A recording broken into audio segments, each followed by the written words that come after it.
Yosie. Okay, good evening and welcome to one and all. A pleasure to be with you once again and to have an opportunity to continue this series on the commentaries. Just a quick public service announcement, and that is that I will be away next Tuesday night, so we won't meet next Tuesday, but we will continue in 2 weeks, which will be on the 2nd of February. Remind me if I forget to announce it at the end, just to alert everyone. Last week we talked about the city of Dvinsk and its two rabbis, mostly about Rav Meir Simcha of Dvinsk, the author of the Meshech Chachma, and that took us into the 20th century. I want to back up about a century, and I want to return to Prussia in the first half of the 19th century. And I want to study with you tonight a man who is less well known, maybe than he should be, a man called Rabbi Yaakov Tzvi Mecklenburg, the author of the Ksav HaKabbalah. We'll talk a little bit about the title of his work in a few minutes. But first, I want to talk a little bit about the man himself, what we know about his background, his biography, and to set the stage, the contextual stage in which this important biblical commentary was written. So Rabbi Yaakov Tzvi Mecklenburg was born in 1785 in a town called Lisa, which is in the province of Poznan. We've talked about Poznan or Posen in the past, and we know very little about Yaakov Tzvi Mecklenburg's background and his biography. We do know that he received a classical Jewish education as a young person, but one of the distinguishing features of Yaakov Tzvi Mecklenburg, this is really unlike anyone else we've seen before, is that he was not a rabbi until much later in life. So he was a businessman. He was a businessman until 1831, until the age of 46, and apparently he had some trouble in business. There was a down market, and he quit his business. He was offered a rabbinic position in the city of Königsberg, which today is Kaliningrad. We'll come back to that location in a second. He accepted that position, and that was it. That was the story of the rest of his life. He was the rabbi of the Jewish community in Königsberg from 1831 until his death. I'm sorry, I don't have the year in front of me. I believe he died in the 1840s. Okay. So the scholars are a little conflicted about how he came to become such an important rabbinic scholar. He does say in a kind of offhanded remark once or twice that Rabbi Akiva Eger was my teacher. Rabbi Akiva Eger would be a good person to have as your teacher. He was the Gadol Hador in Poznan. They overlapped potentially in the city of Poznan for a time, so it's not inconceivable that he actually studied with Rabbi Akiva Eger, but it's also conceivable that they corresponded, they wrote letters, and he was the Gadol Hador, so he called Rabbi Akiva Eger, my teacher. Whether or not he actually studied with him remains an open question. Okay, so let's turn now to what we do know, which is the story of Königsberg, the story of Kaliningrad. So not to be confused, in present-day Germany, there's a town, if you Google Königsberg, so the first thing that might come up is a little town in, I think it's like southwestern Germany. That's not the city we're talking about. We're talking about the city that is now known as Kaliningrad. If you have the map, I'll pull it up. I'll put the source sheet in the chat again for anyone who joined just a minute ago. But I'll pull up the map so you can hopefully see it. This is a picture, by the way, of our friend Yaakov Tzvi Mecklenburg here on the left. And the map, again, it's a very simple map because he didn't travel. He had one rabbinic post for his whole career. And I've just pointed out, even though he didn't necessarily spend time in either of these locations, but I do want to come back to this in a second. Kaliningrad, right, Königsberg, is here in basically the northeast border of the Prussian Empire at the time. It's an important port city. Okay? And port cities are always important because they're centers of trade and commerce, and lots of interesting people and ideas come through port cities. And you'll notice that it's basically the midway point between Vilna, which is the seat of Lithuanian and Eastern European classical Jewish learning. So Vilna to the east, and Berlin to the west, which is functionally the seat of the Haskalah and the Enlightenment, the Jewish Enlightenment movement. So just keep in mind, when we say Königsberg, we are talking about the point on the map that's almost directly between the Jewish community, traditional Eastern, right, yeshiva community of Vilna, and modernizing, modern, new Haskalah, enlightened Berlin, right, in the West. And that's going to be important for our discussion tonight. Just as a point of reference, in Dvinsk, I forget the numbers that we said. There's something like 50,000 Jews, and half the population before World War I was Jewish. Now, it's a totally different model than we have in Königsberg. In Königsberg, in 1817, okay, this is a little before Jacob C. Mecklenburg's arrival. In 1817, there are 1,000 Jews, and then the community grows and grows, and by 1880, there are 5,000 Jews. Okay, but you're still talking about a fraction of and right, this is compared to Dvinsk, right, let alone the other Jewish communities. So the Jews made up 2%, 4%, 7% of the population. They're an overwhelming minority in Königsberg. The Jews are beginning the emancipation process in 1812, and I want to say a word about what is going to form basically the background and the backdrop to the commentary that we're going to talk about tonight. And this will remind you of some of the conversations we had when we talked about the Malbim or the Netziv, and that is the rising tide of the Haskalah. So, Königsberg in some ways functioned like a satellite of Berlin. The Haskalah influence is very strong, and there's an interest in modern ideas, and there's an interest in tweaking, if not changing, traditional Jewish life. The interesting thing, or one of the interesting things, and I actually think it's quite fascinating, is that Königsberg and really all of Prussia is a little different than some of the scenes that we've encountered before. So, when the Malbim gets arrested by the government authorities in Romania, so you get the sense that the Romanian authorities, the government authorities, are, kind of in step with the Maskilim. They have a good relationship. They're sort of rooting for the Maskilim. They're hoping to acculturate and modernize the Jewish community, and that's kind of the backdrop, and that's kind of the goal. In Prussia, it's, again, I think, a fascinating and very different story. Friedrich Wilhelm II, who is the monarch functionally from 1797 to 1840, was much more interested in conversion than in acculturation. He wanted his Jewish subjects to become Christian. It was a simple story. Okay, they actively recruited converts to Christianity.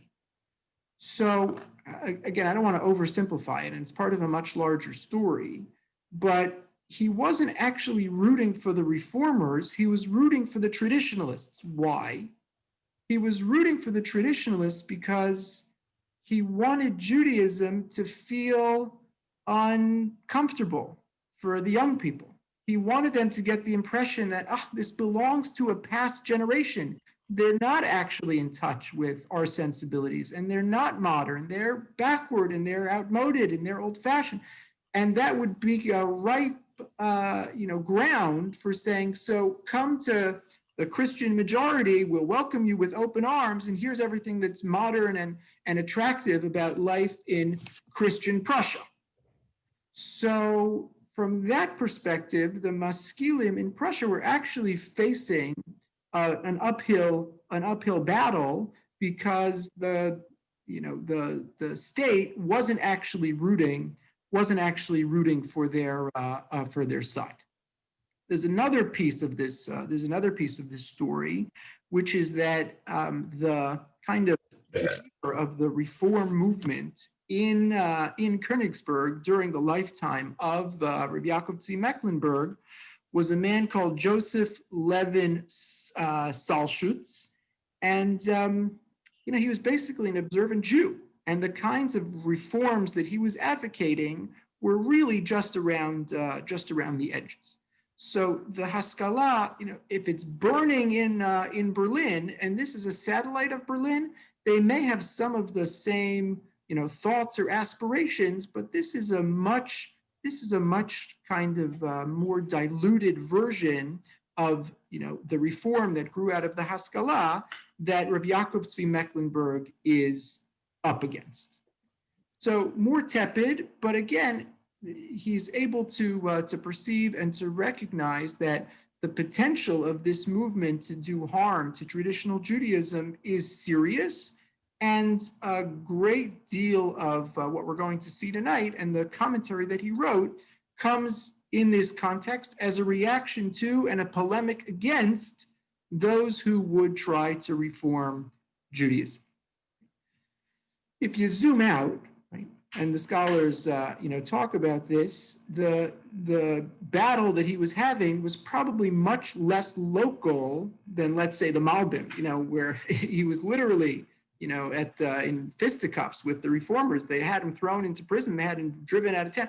So that wasn't the case when it comes to Yaakov Tzvi Mecklenburg, to the author of the Ksav HaKabbalah. If he's arguing against reform, it's more principled, and it's probably less local, and from his perspective, more generalized. Now, Yaakov Tzvi Mecklenburg brings something unique to the table, because he was not kind of a resident of the ivory tower. You picture someone like the Vilna Gaon, or even the Netziv, who's the Rosh Yeshiva in Pelazhin. So they're in the academy, they're in the yeshiva, and maybe they have some dealings with the outside world, but that's not their everyday life. Until the age of 46, Yaakov Tzvi Mecklenburg is a business person, right?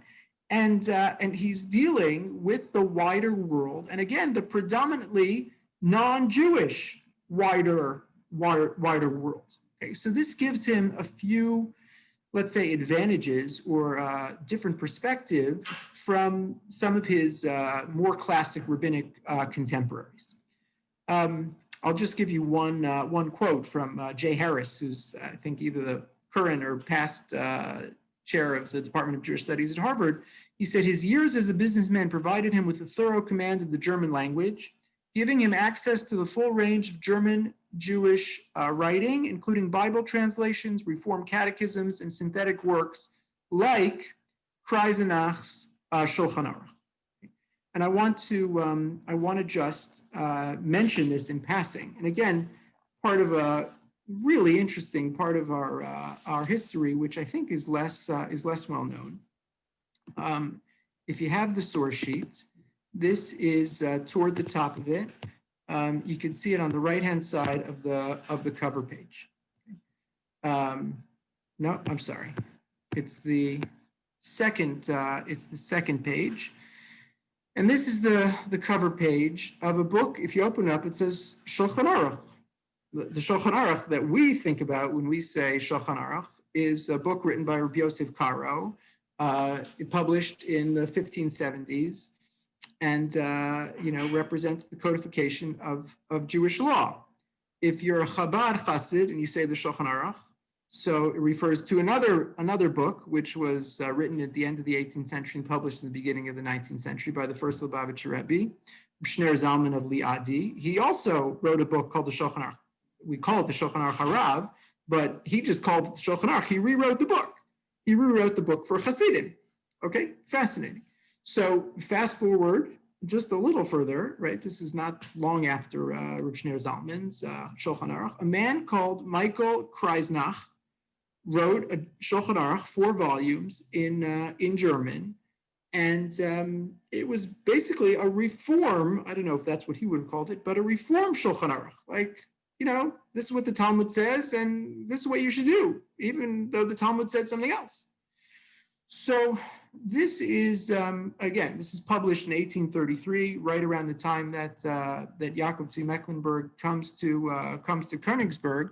So he knows about this. He knows all about the Maskilim. He knows all about their literature. He knows all about their wider influence, and it makes an important impression on him. And as we'll see,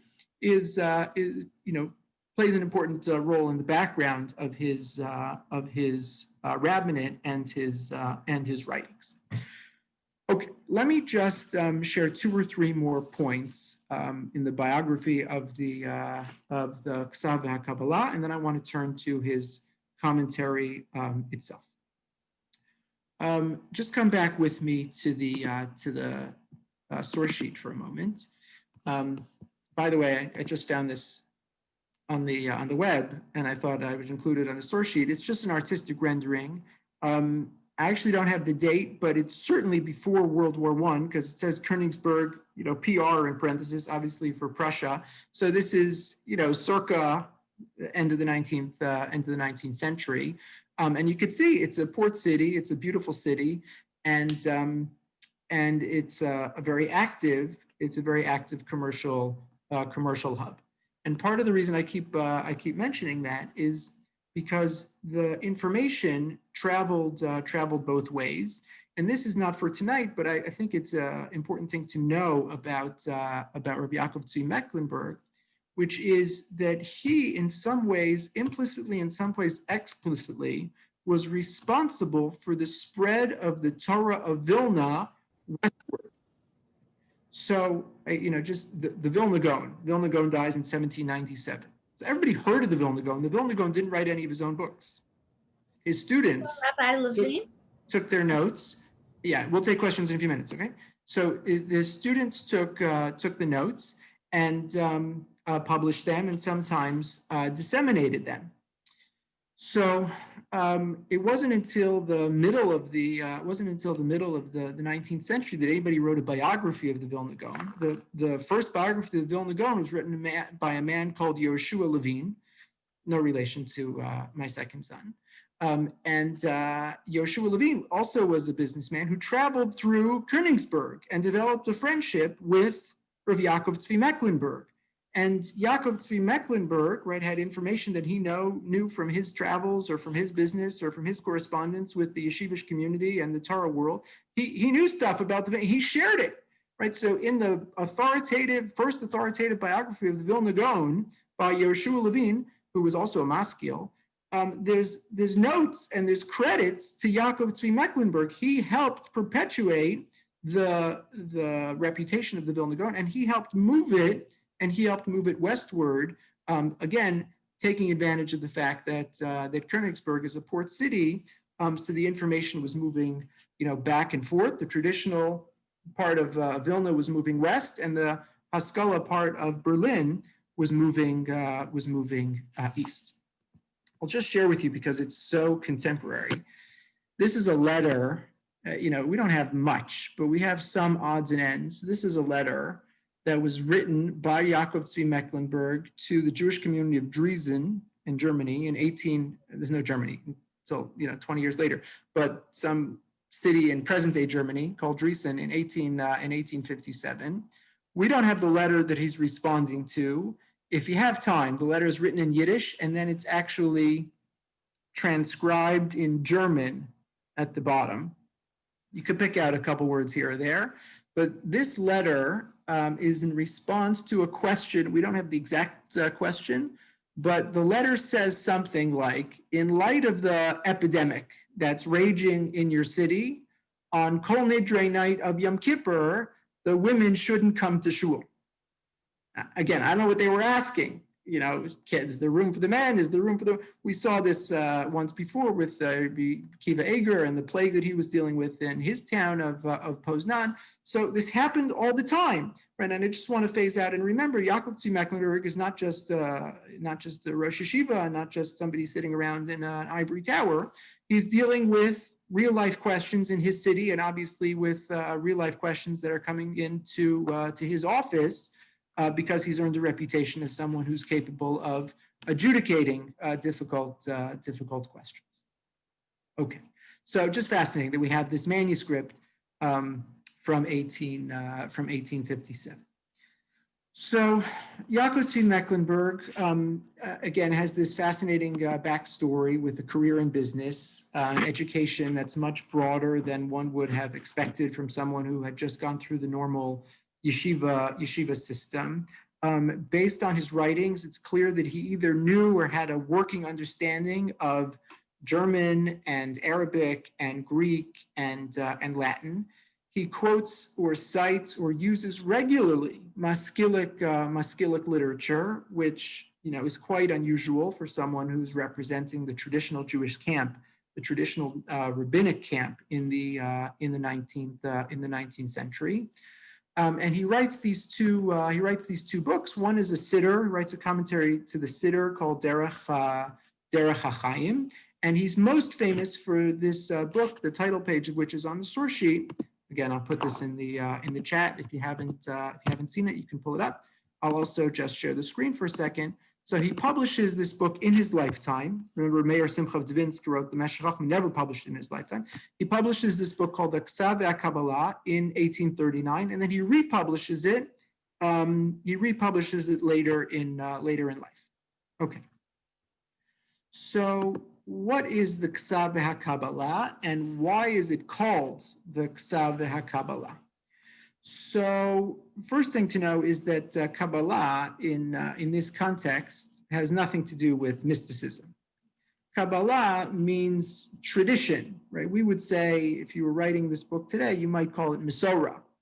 That's what he meant. What he really wanted to say, what he was trying to communicate, and again, in the parlance of the moment, this is what he did communicate.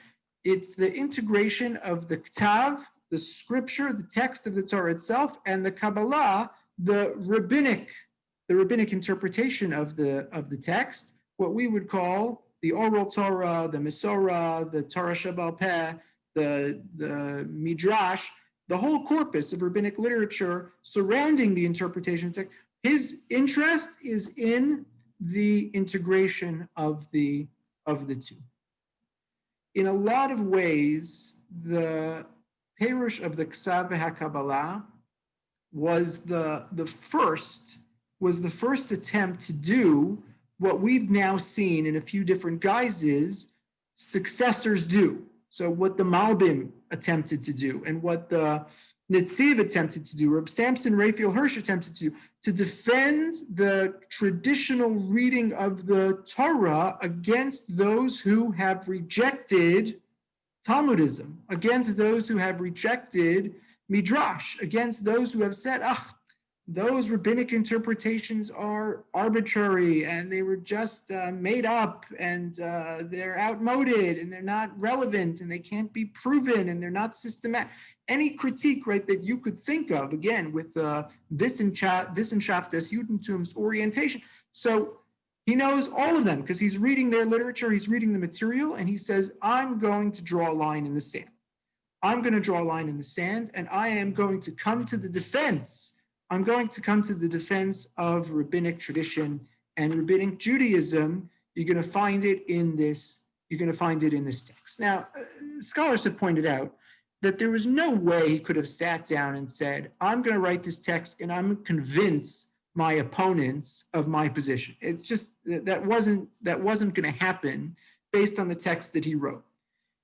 And he admits as much as in his introduction. It seems that his intention is much more to direct his book at people who are, kind of sitting on the fence. And again, coming back to the description I just gave a few minutes ago of Königsberg, so it's a tepid form of Haskalah, right? Again, this is totally anachronistic, but you could just sort of imagine like, okay, we're a Jewish family and maybe we'll go to the, Maskil youth group one Shabbos afternoon, and maybe we'll send the kids to the traditional youth group the next, maybe our cousins go to one and we go to the other and we all have, Pesach Seder together.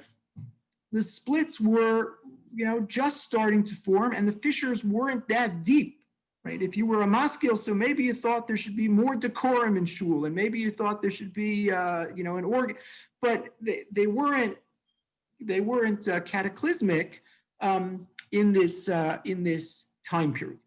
So this book is directed at, people sitting on the fence and they could go one way or the other. Ezehu Chacham Haroa Es Hanolad.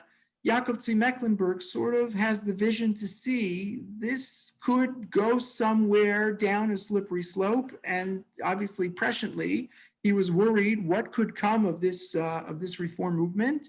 And so let me try to persuade the young people of this generation who are opening up the text that rabbinic Judaism and the rabbinic interpretation of the Torah is in fact justified, it's defensible, it's not arbitrary, and I'll show you why.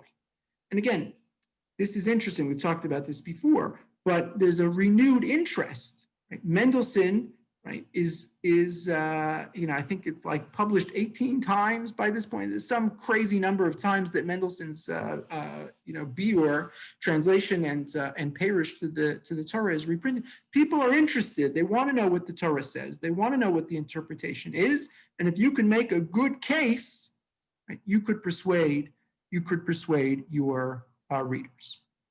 Okay. So let me pause here for a second and just ask if there are any questions or comments. I'm happy to entertain them. How it's curious. Yeah, Larry, go ahead. Yeah, it's curious how somebody who was not in the rabbinate suddenly was asked to become the rabbi of a town, albeit a small one, but it was, in a crossroads.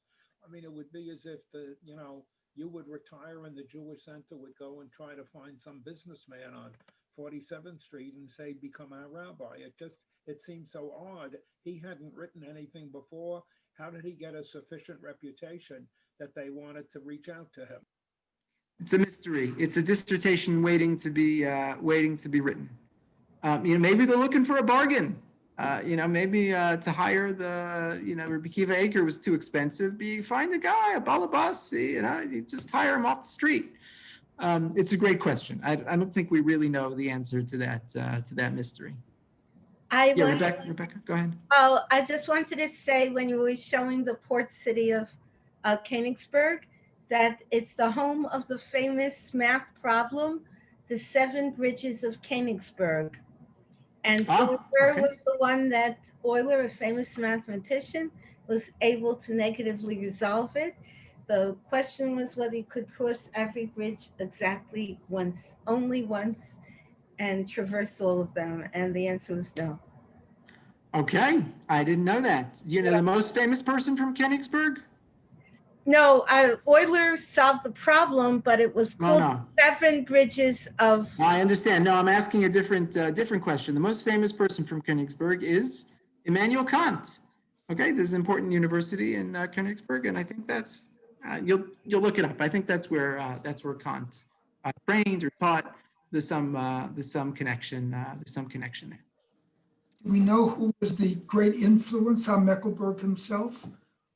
We really don't. We really don't know his influences.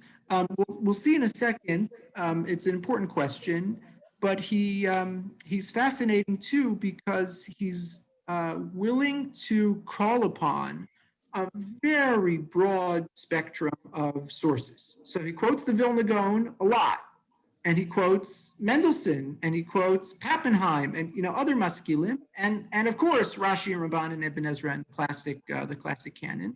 So he'll find the path to truth wherever it leads him. And sometimes that'll be in a maskilic work, sometimes that'll be in a traditional Jewish work, sometimes it'll be in a midrash, sometimes it'll be in the Talmud, sometimes it'll be in the Zohar. Sometimes we don't know where he came up with it. Maybe it's totally original. So fascinating book, and I want to have an opportunity to learn at least a few excerpts with you, just to give you a flavor for what it's all about. Okay, so let me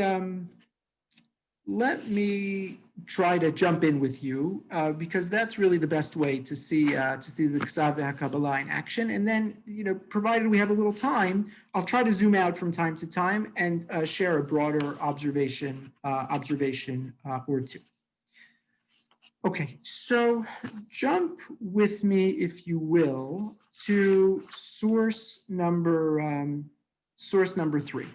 Okay, just to give you a little taste of what language means to Rabico Mecklenburg. A big part of his commentary, and I think this is actually one of the reasons why he's not more popular in the 21st century. A big part of his commentary is German, right? Every 10th or 20th word he says, and what this really means is, and then he gives you the German word. So it's great if you know German or Yiddish, you can figure it out. If not, you have to spend a lot of time on Google Translate. A number of years ago, there's actually an English language translation that came out in 6 volumes. I don't know how accurate or good it is. I assume it is good, but I've not had a chance to consult it. But again, they don't print 10,000 of these things. Most people trying to pick up this work are studying it in the original, and the language makes it a little hard. So just to give you a couple of quick examples, and then we'll see something more substantive. So I wanted to just jump in to our Parsha. If you have 3 and 4, so the Torah is telling us the details of the Korban Pesach. So when the Torah says b'michsas nefashos, so he says ein mechse lashon sfira ki im lashon erech. So a lot of the translators say, or the commentaries say, it's based on the number of souls in your household. And he says, no, that's not the word michsot. He says, ki im lashon erech. It's about, anyone want to say the German or the Yiddish? Im. Anyone got it? Verhaltnis. Okay, so verhaltnis is more about the verhaltnis, the relationship, right? It's not an objective number, it's a relational number. He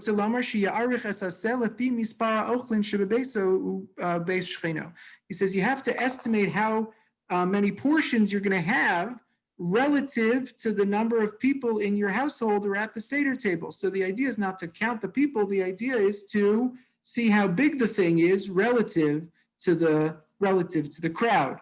Okay, or another example straight from our Parsha. So he says you're going to take this Korban Pesach lachem lemishmeres. Mishmar. So what is that about? Watching, guarding. What is that about? He says lashon bikur. So you have to guard it. Shetaun bikur mimum dal yamim kodim shchitza. You have to make sure that nothing happens to the animal that would invalidate it or disqualify it. You're going to take the animal on the 10th of Nisan, and you're not going to slaughter the thing until the 14th. So you have to guard it, protect it for 4 days. Okay, ve'ein mishmeres kan kishmeres apikadon shelo ya'abed v'yignov shelo yivdach v'chadome. Okay, it's not about making sure it doesn't get lost for varung, something like that, right? It's not about that. It's to make sure that it doesn't get damaged. Okay, which is more like guarding the thing than keeping it. Okay, so jump with me now, and again, here I want to come to more of the substance of tonight's class.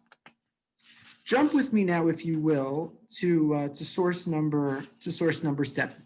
Okay, and this is really the crux of what I want to demonstrate. The Torah says. We'll get back to our parsha in a second, but these are just a couple of important examples. The Torah says, we say this in davening every day in Shema, that you put your tefillin ulatotafos beinecha. So how do you think the Karaites read this verse? Where did we have this, right? We found tefillin in Qumran, right? They might have played them in the same place. Where did they put their tefillin? It says, put the tefillin between your eyes. So put them right here in the middle of your eyes, right? So the Gemara says, you don't put them between your eyes, you put them on top of your head. If you drew a line straight down, it would be the middle, but it's on top of your head. But if you're just a good, decent, well-intended Jew living in Königsberg in the 1830s, and you read the pasuk, and you say, "But come on, Rabbi, it doesn't say that." And it's not just that it doesn't say that; it says something very clear. Put the thing between your eyes. So the rabbis say it means on your forehead. It's like, where would you possibly know that from? Where would you get that? Read the pasuk. I'm not a bad person. I want to keep the Torah as much as you do. I'm not trying to be oppositional. I'm just trying to tell you what I think the text says. The rabbis are crazy. So the Ksad Kabbalah says the rabbis aren't crazy. And I'll tell you how I know that. And he has this whole long exposition. I've just bolded the most important piece for you. He says, you could look, this is toward the top of page 9 if you have the source sheet. He says, that's not what it means. Bein einecha doesn't mean right between your two visible eyes. He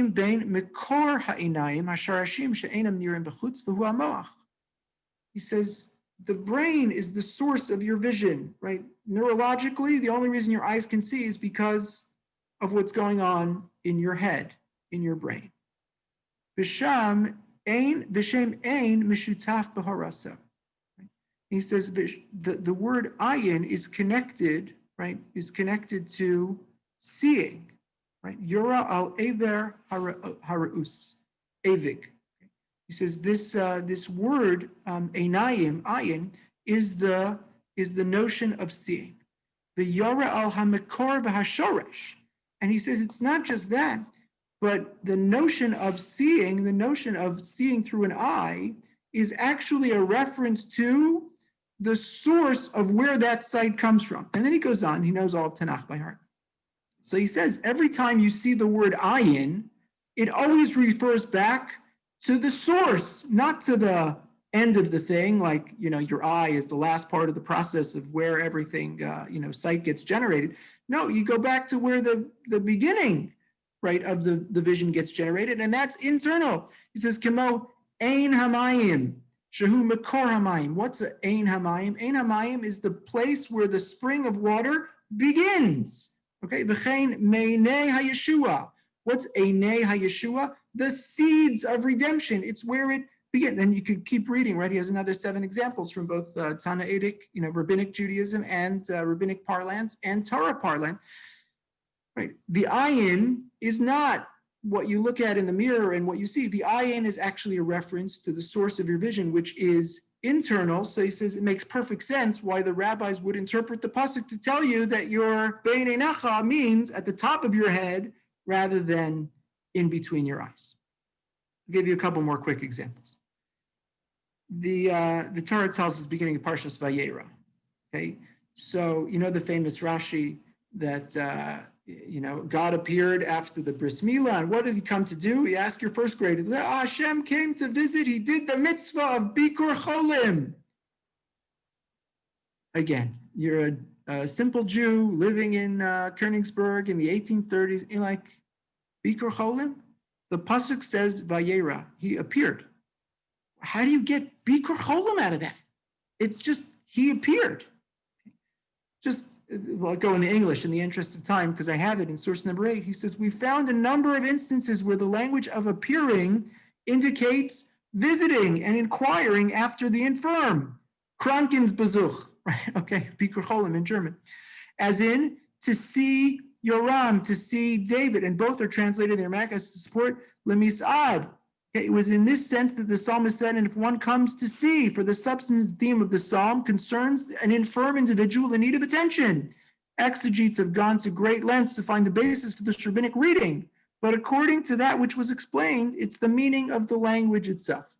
And this is one of the most important themes in the Ksav HaKabbalah. Again, we saw this develop to almost the nth degree in the Malbim. He says, if you just know the language, you'll understand why the drash is actually much closer to the pshat than you imagine. You thought Vayera just means to appear. If you go and do a research project into every instance of the word Vayera, you'll understand that very often it means to appear in the context of helping someone who needs help. Must be that Abraham was in need of help. He had just had his bris milah. God was coming to do Bikor Chol. Let me show you one more example in source number 10. Okay, look in source number 10. We're back in Parshas Toldos. Yaakov is stealing the bracha, and the Torah says, pick it up wherever you want. Pasuk Yud Gimel maybe. Vatomer lo imo alalai kilascha b'ni achshma b'kuli v'lech kachli. He says, Rivka says, don't worry, it's going to be fine. Anything happens, it's on me. And then the pasuk says three verbs. He went and he took and he brought to his mother all the things that she had requested. Look at source number 11. Source number 11 is a medrash on this pasuk, and the medrash says, Amar Rabbi Yitzchak alayli kanes v'lamar lavicha Yaakov tzadik v'esav rasha. Yaakov didn't want to go along with the plan. He had a different plan. He wanted to just spell it out. He wanted to say, Dad, you're making a mistake. I'm the good guy. Esav's the bad guy. His mom wouldn't let him, but that's what he wanted to do. Continue in the medrash. This is the relevant part. Vayelach v'yikach v'yaveh limo, anus v'kafuf ubocheh. From the fact that the pasuk says he went and he took and he brought to his mother, he went against his will, crying that his mother put him up to this. He never wanted to do it. So the Ksav HaKabbalah says, how do you know from the words Vayelach v'yikach v'yaveh? It just says, just translate them. I'm saying, like, read the pasuk with me. He went and he took and he brought, and you know what he's feeling internally? How could you possibly know that? What kind of crazy midrashic interpretation is this? It's so absurd. It's so arbitrary. The Ksav HaKabbalah says, no. The author of this medrash is just a really careful reader of the text. And he knows all the other texts. And if you know all the other texts, then it's obvious. And he goes on. You can read this in source number 12, in the English or the Hebrew. And he says, anywhere you ever have a story like this, the Torah always emphasizes, and the person ran to do it. Okay? And he says, you'd have to imagine he's obviously running here, right? Time is of the essence. How much time does he have before, if Esav gets home, before he's pulled off this trick? The jig is up, the game is up, so he's got to be running. And he says, Abraham's doing Hachnasas Orchim for his guests. Yaratz Abraham, and then he gets his son, and Yishmael is running, and Rivka is running. They all run when they have situations like this. He says, so it's so conspicuous. Why isn't Yaakov running? So it says the author of the Medrash is just picking up on the fact that there's a conspicuous absence in the text.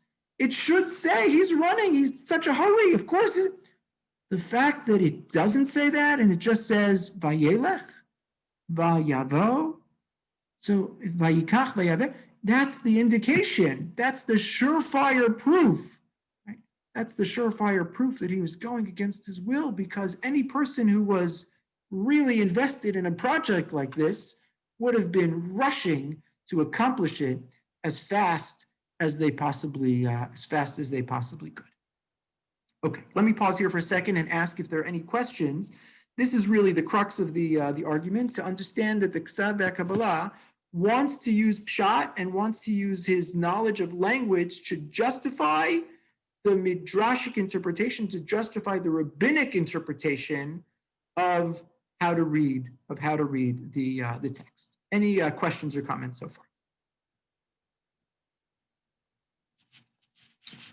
Okay. So let me now jump to a couple of more important sources.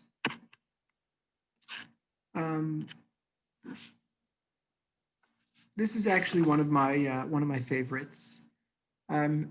The second point I want to make about the Ksav HaKabbalah is about his originality, his independence of thought.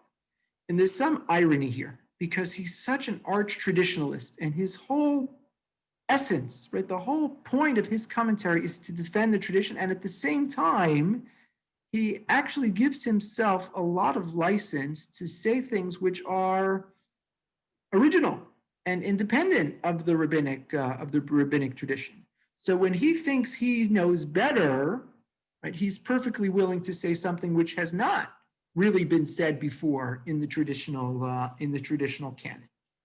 Let me take you back to Parshas Toldos, just because I think it's such a beautiful comment and such a beautiful commentary, and it speaks to another part of the rabbinic persona, or let's say literary persona of this man. Another piece of this puzzle is, how do you persuade someone that the Torah speaks to you? So make it speak to the reader. Right? Present a message which resonates. Present a story that speaks to the moment. So if you remember in Parshas Toldos, Parshas Toldos is the only parsha in the Torah where we have a first-hand view of Yitzchak in action. And there's so few stories about Yitzchak compared to Abraham and compared to Yaakov. It's just a couple of short chapters in Parshas Toldos. And one of those stories, the Torah tells us that Yitzchak fought with the Pelishtim, the Philistines, and wherever he went, the Philistines had filled in the wells of Abraham, and Yitzchak rather dug them up and named them again the name that his father had given them. And you read that story and you just have to shrug your shoulders. That's what makes it in, right? There's years of Yitzchak's life. Like, that's the most interesting part of his life. That's the most important part of his, biblical personality, that he dug up the old wells and gave them the same names as his father. What is that all about? So let's just look in source number 13. You have it on the source sheet. And I want to read it together, just again in the English, in the interest of time. And he called their names after the names by which his father had called them. Is it conceivable that Isaac's naming of the wells bore affinity to other expressions of calling names to mark the kindness? I'm sorry, it's not a question. It is conceivable that Isaac's naming of the wells bore affinity to the other expression of calling names to mark the kindness of the Lord, such as where it is stated that Abraham called the name of that place, the Lord will see, right, at the Akedah. The Lord is my sign, the well of him that liveth and seeth me. Abraham did the same thing with regard to the wells which he dug, calling them by the name of the Lord. He says, if you just piece it together, what were the names of these wells? Wherever Abraham went, he always named, right, the Mizbeach, or he always gave it a name, and he always named whatever he was naming. He always attached Hashem's name to the thing. So he says it must have been the same thing. Abraham did the same thing with regard to the wells which he dug, calling them by the name of the Lord, since it was his preoccupation to spread abroad the knowledge of the Lord and show the people that idols were valueless. Abraham thought out a wonderful device to help to bring those who were misled onto the wings of the divine presence. He called the well by a name that would drive home the lesson to the true existence of the one God. By this, he would arouse in them an awareness of the truth by saying, let us go down and draw water from the well of the eternal God. The wells were a public necessity, and in this manner, the people were initiated into a knowledge of the true God. Like the faithful servant of a king who tries to persuade rebellious subjects who had fled to return to their country, so Abraham strove to turn the hearts of those who denied God whilst he was alive. As the prince of God among men, his fear was upon them, and they left the wells intact with their names. But after his death, they reverted to idolatry. And in order to erase from their memory the names of these wells, which recalled the very opposite of their false opinions, they stopped up the wells. With the disappearance of the well, the name also disappeared. The Torah then comes to inform us that Isaac followed in his father's footsteps and endeavored to dig out these same wells and resurrect their names in order to restore the crown of the true faith to its former glory. I think it's so beautiful and so compelling because it fits so nicely with everything that we know about Avraham Avinu, right? Obviously, right? This was his goal in life, to bring people under the divine wings, right? To show them, to introduce them to ethical monotheism. So of course he preached it and he talked about it, and it almost goes without saying that if he named a place for God, so that when he left the place, they were still talking about it, right? We do this all the time. So it's right, Lahavdil, the Jackie Robinson Parkway. So your kid is in the car and you're saying, I'm getting on the Jackie Robinson. And he gets off the headphones and you say, well, who was Jackie Robinson? And it's an opening to start having a conversation. It's like, why is it called the Jackie? I have no idea why it's called, but we could talk about Jackie Robinson. What important? So the well is called, right, the Lord's well, or whatever he named it. And the kid says, what's the Lord? Right? And you open up a conversation. And the Pelishtim, they're not believing in this stuff, so they fill the wells, change names. Yitzchak comes back, and now it all makes perfect sense. He wants to reinvest the wells with the significance endowed by his father Abraham. Okay.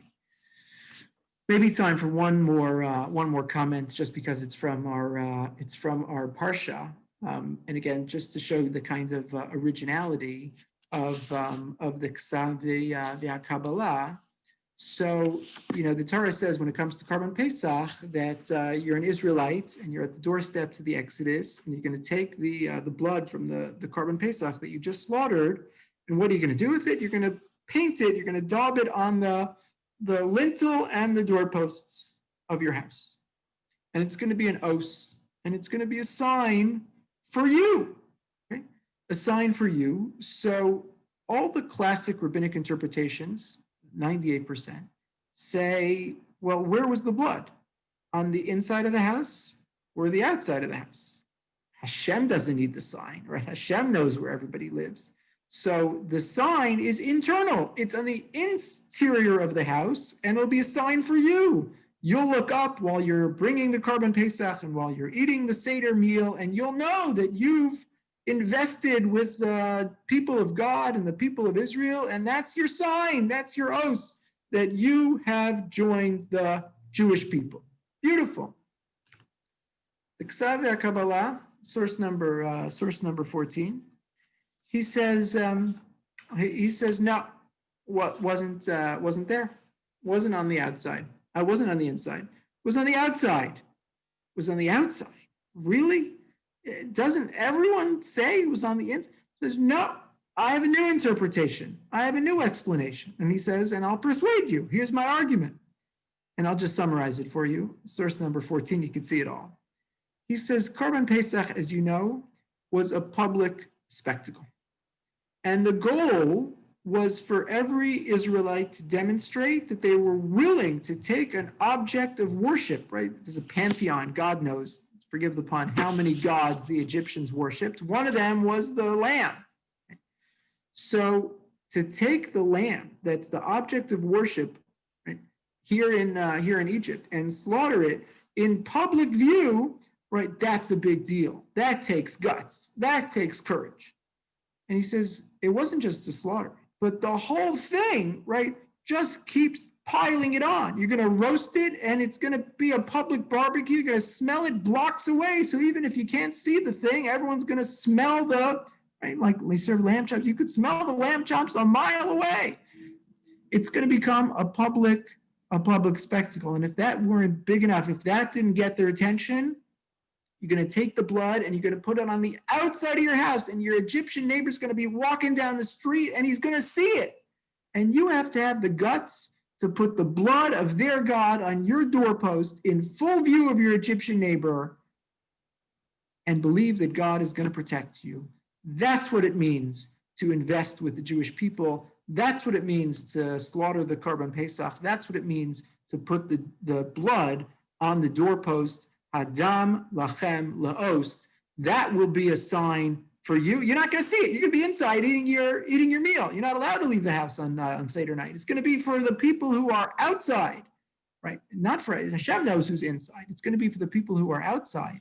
They're going to know that you've slaughtered their deity and that you have faith. You have emunah that Hashem will protect you no matter what comes. So I hope that this is, maybe to use like the word Aksav Kabbalah would use, like a Vorspeise, a little bit of a flavor, a little bit of a taste for what his commentary is all about. It's often very compelling. It's often very original. There's so much here. I would encourage you to pick up a copy, to open it up in English and Hebrew. You can find the whole thing online, and to know that he should be given pride of place. He was really the forerunner of this whole school of thought, the Malbim and Rav Hirsch and the Netziv and the Torah Tamima. Right? He was the one who broke this ground and set a path for those who said we can defend traditional rabbinic interpretation of the Torah by demonstrating that the rabbinic interpretation is actually grounded in the language of the text, the context of the text, the syntax of the text, and we can defend the rabbinic tradition against those who would attack it and attempt to reform it. There's a deeper meaning here, if only you're willing to have the patience and the breadth to be able to find it. So once again, if you joined late, I apologize. I'm not going to be here next week, but we'll pick up, please God, 2 weeks from today on February 2nd. I'll stay on, happy to entertain any questions or comments. And if you're signing off, I wish everyone a good night.